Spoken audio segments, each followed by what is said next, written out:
నిజంగా నేను చేస్తే మా అమ్మోళ్ళు జీవితంతో హ్యాపీగా ఉంటారా? అవును సిద్ధు. నాకు ఇప్పుడు 25. నాకు 20 వచ్చేదాకా ఏకదం కింద అమ్మాయిలను కలబడేటోని, ఫ్రెండ్స్ తో తాగుతూ తిరిగేటోని, లైఫ్ ని పిచ్చగా ఎంజాయ్ చేసేటోని. 23 ఏళ్ళకి జీవితం అంటే ఏంటో తెలిసింది. 24 ఏళ్ళకు కష్టాలు పరిచయమైనాయి. 25 ఏళ్ళకు బాధ్యతలు బరువైనాయి. చదువుకోవాల్సిన వయసులో చదువుకోకుండా ఫ్యాంటసీలు అని చెప్పి అమ్మాయిలను కలబడి సగం జీవితం నాశనం చేసుకున్నా. ఆ తర్వాత తాగుడు అలవాటు పడి ఫ్రెండ్స్ కి తాగిపించి వాళ్ళతో తిరిగి వాళ్ళు నమ్మక ద్రోహం చేసిన తెలిసిన తర్వాత ఇంకో సగం జీవితం నాశనం చేసుకున్నా. కానీ ఈ మధ్య కాలంలో నాకు అర్థమైంది ఏంటంటే స్వామి, చెప్తే నువ్వు నమ్మవు, ఈ ప్రపంచంలో అత్యంత బరువైంది ఏంటో తెలుసా? కుటుంబ బాధ్యతలు.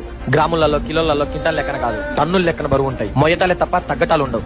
నా జీవితంలో నన్ను మోసం చేసిన అమ్మాయికి, టైం వచ్చినప్పుడు నన్ను వదిలేసి వెళ్ళిపోయిన నా ఫ్రెండ్స్ కి, నా తాహతకు మించి చాలా చేసిన. కానీ ఒక్క మా అమ్మ నాన్నకి మాత్రం ఇప్పటిదాకా ఏం చేయలా. అసలు వాళ్ళు నాకు ఏ సిచ్యువేషన్ లోనూ గుర్తుకురాలా. అమ్మాయి కలబడి పోరంబోకి వేసేటప్పుడు గుర్తుకురాలా, ఫ్రెండ్స్ తో తాగుతూ తిరిగి చెడిపోయేటప్పుడు గుర్తుకురాలా.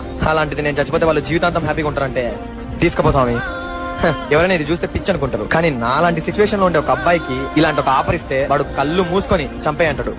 చంపేయి. కానీ ఒక్కటి, బతికినంత కాలం మా అమ్మ నేను హ్యాపీగా బతకాలా.